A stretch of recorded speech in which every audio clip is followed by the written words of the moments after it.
সাহাবীরা সত্যের মাপ কাটে কিনা এই সম্পর্কে আপনাদের মাঝে একটু সামান্য আলোচনা করব। শুনবেন তো ইনশাআল্লাহ? আপনাদের কাছে প্রশ্ন, বলেন তো ঈমান আগে নাকি আমল আগে? ঈমান আগে। ঈমান যদি কারো সহিহ শুদ্ধ না হয়, সে যত আমল করুক না কেন তার এই আমলের কোনো দিনের মূল্য নাই, ঠিক কিনা বলেন? এই জন্য ঈমান সবথেকে আগে। আমরা এখন দেখবো আল্লাহ রাব্বুল আলামিন ঈমানটা কাদের মধ্যে রাখতে বলেছেন। আল্লাহ রাব্বুল আলামিন সূরাতুল বাকারা 13 নম্বর আয়াতের ভিতরে আল্লাহ রাব্বুল আলামিন ঘোষণা করতেছেন, ওয়া ইযা কিলা লাহুম আমানু কামা আমান্না।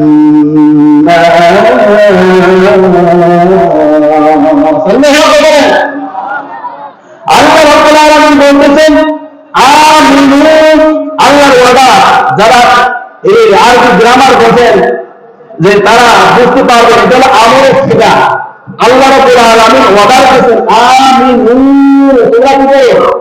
ঈমান আনো। কি করে বলেন তো? ঈমান আনো। কেমন ঈমান আনবা? কামা আমানান নাস, নাস এর ফাইল, যেমন ঈমান এনেছে মানুষেরা। তাহলে আল্লাহ রাব্বুল আলামিন আমাদের ঈমান আনতে বলেছে তাদের মধ্যে, বলেন তো মানুষেরা যেরকম ভাবে ঈমান এনেছে। সমস্ত মুফাসসিররা একমত যে এখানে নাস করা উদ্দেশ্য হলো সাহাবা নয়, ঠিক করে বলেন? আল্লাহ রাব্বুল আলামিন বলতেছেন বান্দা তোমরা ঈমান আনো এইরকম ভাবে যেরকম ভাবে ঈমান এনেছে সাহাবারা। সকলে বলেন সুবহানাল্লাহ। এই আয়াত থেকে বলার হয় আল্লাহ রাব্বুল আলামিন ডাকতে বলতেছেন, পৃথিবীর মানুষ শোনো, তোমাদের আল্লাহ রাব্বুল আলামিন ঈমানের মানদণ্ড দেখিয়ে দিয়েছি। তোমরা ঈমান আনো যেরকম ভাবে সাহাবা আজমাইন ঈমান এনেছে, ওই রকম ভাবে আমাদের ঈমান আনতে হবে। বলুন ঠিক কিনা? সুতরাং এই আয়াত থেকে আমরা বললাম আমরা যে ঈমান আনবো তাদের মতো ঈমান আনবো, বলুন তো সাহাবাদের মতো আমরা ঈমান আনবো। সুতরাং আপনি বাসায় গিয়ে পড়বেন সূরা বাকারা 13 নম্বর আয়াতের ভিতরে দেখবেন এই আয়াতটা আছে আমিনু কামা আমানান নাস। তোমরা সাহাবাদের যেভাবে ঈমান এনেছে তোমরা কি এইরকম ভাবে ঈমান আনো। এইরকম ভাবে ঈমান আনলে হবে না, মুনাফিকদের মতো ঈমান আনলে হবে না। সাহাবাদের যেভাবে ঈমান এনেছে এইরকম ভাবে ঈমান আনা লাগবে, ঠিক আছে? এই আয়াত থেকে কি বোঝা যায় না সাহাবা আজমাইন যে সত্যের মাপকাঠি, ঠিক কিনা বলে? এখন ঈমানের মাপকাঠি আল্লাহ রাব্বুল আলামিন বলবেন সাহাবাদের ঈমানের মতো ঈমান আনতে হবে। অর্থাৎ ঈমানের মাপকাঠি আল্লাহ রাব্বুল আলামিন বলে দিয়েছেন না, বলুন তো? এরপরে হলো সূরাতুল তাওবা 100 নম্বর আয়াতের ভিতরে আল্লাহ তাআলা বলতেছেন والسابقون الأولون من المهاجرين والأنصار الذين اتبعوهم بإحسان رضي الله عنهم ورضوا عنه। সূরাতুল তাওবা 100 নম্বর আয়াতের ভিতরে বলেছেন আল্লাহ তাআলা বলতেছেন যে সমস্ত সাহাবাদের ভিতরে যারা মুহাজিরিন আনসার ছিল আল্লাহ রাব্বুল আলামিন তাদের ব্যাপারে বলতেছেন, এবং যে সমস্ত মানুষেরা ওই আনসার সাহাবী এবং মুজাহিদ সাহাবীদের অনুসরণ করেছে আল্লাহ রাব্বুল আলামিন তাদের ব্যাপারে ঘোষণা করেছেন রাদিয়াল্লাহু আনহুম ওয়া রাদু আন। আল্লাহ রাব্বুল আলামিন সাহাবীদের প্রতি সন্তুষ্ট ছিল এবং সাহাবীরাও আল্লাহর প্রতি সন্তুষ্ট ছিল। সকলে বলেন সুবহানাল্লাহ। ভাইরা আমার, বন্ধুরা আমার, এই আয়াতের ভিতরে আল্লাহ তাআলা বলতেছে যে যে সমস্ত সাহাবীরা আনসার সাহাবী মুহাজির সাহাবী যারা এরা এবং আনসার সাহাবী এবং মুহাজির সাহাবীদের যারা অনুসরণ করেছে তারা তাদের জন্য আল্লাহ তাআলা বলতেছেন ওই সাহাবা আজমাইন এবং যারা সাহাবীদের অনুসরণ করেছে এই উভয় দলকে আল্লাহ তাআলা বলতেছেন রাদিয়াল্লাহু আনহুম ওয়া রাদু আন। আল্লাহ তাআলা তাদের উপর সন্তুষ্ট ছিল, তারাও আল্লাহর উপর সন্তুষ্ট ছিল। সকলে বলেন সুবহানাল্লাহ। এরপর আল্লাহ তাআলা বলতেছেন ওয়া আ'আদ্দা লাহুম জান্নাতুন তাজরি মিন তাহতিহাল আনহার।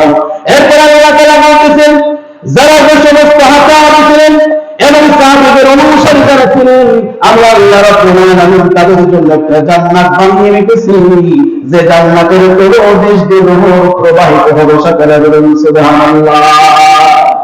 ভাই আমার, বন্ধুগণ আমার, এই আয়াতের ভিতরে আমরা পাইলাম কি, যারা নবীর সাহাবী ছিলেন, যারা তাদেরকে যারা অনুসরণ করবে এবং সাহাবাত নাই, এই দুই দলকেই আল্লাহ রাব্বুল আলামিন কি করবে, তাদের জন্য একটা জান্নাত বরাদ্দ করে রেখেছেন। সকলে বলুন সুবহানাল্লাহ। এই আয়াত থেকে প্রমাণ হয় সাহাবাত নাই হলো সত্যের মাপকাঠি। বলেন ঠিক কিনা? আমরা আমল করব আল্লাহ নবী এবং সাহাবাদের মডেল আমরা অনুসরণ করে আমরা আমল করব, এইরকম ভাবে আমরা ঈমান আনব। এরপর সূরা হুজুরাতের ভিতরে 3 নম্বর আয়াতের ভিতরে আল্লাহ তাআলা বলতেছেন, সাহাবাদের সম্পর্কে বলতেছেন, উলাইকাল লাযীনা আমতাহানাল্লাহু কুলুবাহুম লিত-তাকওয়া। এই সাহাবাদেরকে আল্লাহ তাআলা মনোনীত করেছেন তাদের অন্তরগুলোতে তাকওয়ার মাধ্যমে। সকলে বলুন সুবহানাল্লাহ। এরপর আল্লাহ রাব্বুল আলামিন সূরা হুজুরাতের আয়াতের ভিতরে আল্লাহ তাআলা বলতেছেন, সাহাবাদের বলতেছেন, উলাইকা হুমুর রাশিদুন, তারাই হলো হেদায়েতের প্রাপ্ত। সকলে বলুন সুবহানাল্লাহ। এজন্য আল্লাহ রাব্বুল আলামিন সূরা মুমতাহিনার ভিতরে একটা দোয়া শিক্ষা দিয়েছেন, দেখি রব্বানা লা তাজআল ফি কুলুবিনা গিল্লান লিল্লাযিনা আমানু রব্বানা ইন্নাকা রাউফুর রহিম। আল্লাহ তাআলা একটা দোয়া শিক্ষা দিয়েছেন। আল্লাহ রাব্বুল আলামিন বলতে চান, তোমরা যারা সাহাবীদের পরে আসবা তারা দোয়া করবা যে আল্লাহ নবীর যারা সাহাবী ছিল এদের ব্যাপারে আমাদের অন্তরে কোনো খারাপ ধারণা যেন আমাদের না থাকে। সকলে বলুন সুবহানাল্লাহ। যারা সাহাবীদেরকে সমালোচনা করে তারা কি প্রকৃত মুমিন হতে পারে নাকি? বলে ঠিক না, প্রকৃত মুমিন তারা হতে পারে না। যাদের অন্তরের ভিতরে সাহাবীদের থাকে, যারা সাহাবীদেরকে নিয়ে সমালোচনা করে, এদের পরিপূর্ণ ঈমানদার এরা দাবি করতে পারবে না। বলুন ঠিক না? ভাই আমার, বন্ধুগণ আমার, এই যে যদি সাহাবীদেরকে অস্বীকার করা হয় তাহলে কোরআনকে অস্বীকার হয়ে যায়। কারণ আমরা কোরআন পেয়েছি তাদের মাধ্যমে। বলুন তো, সাহাবীদের মাধ্যমে কোরআন পেয়েছি। হযরত উসমান গনি রাদিয়াল্লাহু তাআলা আনহু এই কোরআনের কপি যিনি তৈরি করেছেন, একত্রিত করেছেন, তার নাম হযরত উসমান রাদিয়াল্লাহু তাআলা আনহু। ইমানের গাদ্দারি তো ইসলাম থাকে না। ঠিক না? এই জন্য ভাইরা আমার, বন্ধুগণ আমার, অনেক আয়াতের ভিতরে এই সমস্ত কথাবার্তা আল্লাহ রাব্বুল আলামিন বলতেছেন। এবার একটা হাদিস শুনুন। হাদিস নম্বর হলো 42। এই হাদিসটা ইবনে মাজার ভিতরে আছে। যার মোবাইল আছে সে মোবাইলে দেখে নিতে পারেন। 42 নম্বর হাদিস ইবনে মাজার। এই হাদিসটা হলো সহিহ হাদিস। নবী সাল্লাল্লাহু আলাইহি ওয়াসাল্লাম লম্বা হাদিস। নবী সাল্লাল্লাহু আলাইহি ওয়াসাল্লাম বলতেছেন যে তোমরা অচিরেই এমন একটা সময় তোমরা উপনীত হবে যে সময় ইখতিলাফ বেশি বেশি পরিমাণ হবে। এর বলবে এটা জায়েজ, এর বলবে এটা জায়েজ না, এর বলবে এটা সহি, এটা সহি না, এটা যেটা আপনাদের সুন্নাত, এমন একটা যুগ এসে যাবে। এতে সেই যুগ চলছে না, চলছে না? বলেন তো, এই কথা বলে চলছে না, চলছে না? কেউ বলছে তারা আত্মনিয়ন্ত্রণ করতে মুশকিল, বলতে পারে না। কেউ বলছে যেমন আমাদের হিন্দু আজাদ যখন আগুন হবে তবে হবে না, মেটে আছে না নয়? নবী সাল্লাল্লাহু আলাইহি ওয়াসাল্লাম বলতেছেন তোমরা এমন একটা জামানায় উপনীত হবা যে জামানার ভিতরে যে বেশি বেশি পরিমাণ ইখতিলাফ দেখা দেবে। ওই সময় তোমাদের উপর আমি নবী ঘোষণা করে দিলাম, তোমাদের অবশ্যই করতে হবে আলাইকুম বিসুন্নতি। ওই সময় তোমরা আমার সুন্নাতকে অনুসরণ করবে। আল্লাহ নবী সাল্লাল্লাহু আলাইহি ওয়াসাল্লাম বলেন আলাইকুম বিসুন্নতি। ওই সময় তোমরা আমার সুন্নাতকে আঁকড়ে ধরবা। ওয়া সুন্নাতাল খুলাফায়ে রাশিদিন আল মাহদিয়িন। হেদায়েতপ্রাপ্ত যে সমস্ত সাহাবা আছে তাদেরও সুন্নাত তোমরা আঁকড়ে ধরবা। সুবহানাল্লাহ। তাহলে সুন্নাত কয়টা হবে বলেন তো? নবীর সুন্নাত আবার সাহাবীদের সুন্নাত। আল্লাহ নবী সাল্লাল্লাহু আলাইহি ওয়াসাল্লাম বলেছেন। এজন্য কিছু কিছু মানুষ আমরা মনে করি যে সাহাবীদের সুন্নাতের কথা বলি, মানুষের অন্তরে আগুন ধরে যায়, মনে হয় এটা বেদাত। আল্লাহ নবী বলেছেন তুমি আমার অনুসরণ করো এবং আমার সাহাবীদের অনুসরণ করো। আমার সুন্নাত মানো, সাহাবীদের সুন্নাত মানো।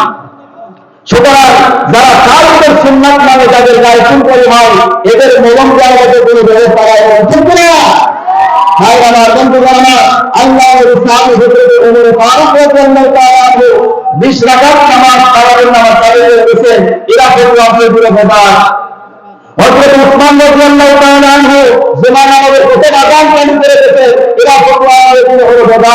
তাহলে তাতে বলা মানে নবী উসমান রাদিয়াল্লাহু তাআলা আনহু যদি ব্যবহারকারীদের গায়ে থাকে বলেন তো ভাই আমার বন্ধুগণ আমার কথা প্রায় শেষ দিকে চলে এসেছি আপনারা জানেন হাদিসটা বর্ণনা করার পরে বলে না সহিহ আছে এরা কথা বলে না এই সহিহ কিভাবে হয় বলেন তো যে ব্যক্তি হাদিস বর্ণনা করবে তার চরিত্রে ঘাটাঘাটি করা হয় এর মানে কোন মিথ্যাবাদী কিনা এর ব্রেন শক্তি কেমন ছিল এর আমলদার কেমন ছিল সব কিছু বাছাই করে এরপরে হাদিসকে সহিহ বলা হয় কি বলেন কিন্তু সাহাবাত মাইন্ডের ব্যাপারে যখন সাহাবাত মাইন্ডের কাছে চলে যায় তখন আল্লাহ নবী সাল্লাল্লাহু আলাইহি ওয়াসাল্লাম বলেছেন যে সমস্ত মুনাফিকরা আসহাবাতু কুল্লুহুম মা'দুন যে সাহাবাত মাইন্ড প্রত্যেকে হলো মা'দুন মান ইনসাফকারী সুতরাং তাদের ক্ষেত্রে জরাহ কারণ হয় না তাদের ক্ষেত্রে যাচাই করে না সাহাবাত মাইন্ড নাম শুনলেই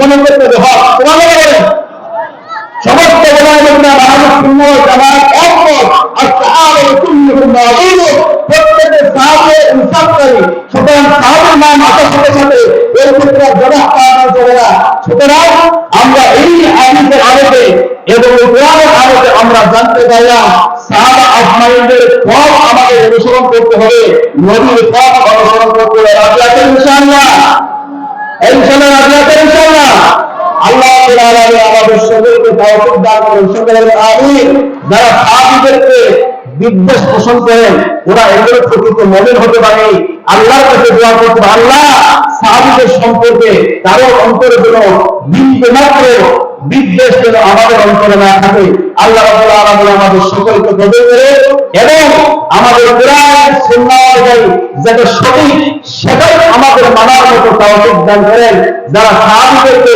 বিদআতকারী বলে এদের থেকে নিকৃষ্ট মানুষ পৃথিবীর ইতিহাস আর কেউ হতে পারে না কারণ সাহাবায়ে যদি বেদাত করে বলে আল্লাহ নবী বলেছেন কুল্লু বেদাতিন দালালা প্রত্যেক বেদাত গুমরাহি ও কুল্লু দালালাতিন ফিন্নার আর প্রত্যেকটা গুমরাহি হলে জাহান্নামে যাবে সুতরাং সাহাবায়ে বেদাত করলে ওই ব্যক্তি সে মুনাফিকের কাতারে তার নামটা চলে যাবে কারণ সাহাবায়ে বেদাত করে হয় এর সাহাবী জাহান্নামে যাবে অথচ আল্লাহ রাব্বুল আলামিন বলেছেন আমি তাদের উপর সন্তুষ্ট তারা আমার উপর সন্তুষ্ট সেটা আল্লাহর উপর সন্তুষ্ট থেকে তোমার সমস্যা হবে ঠিক না বলো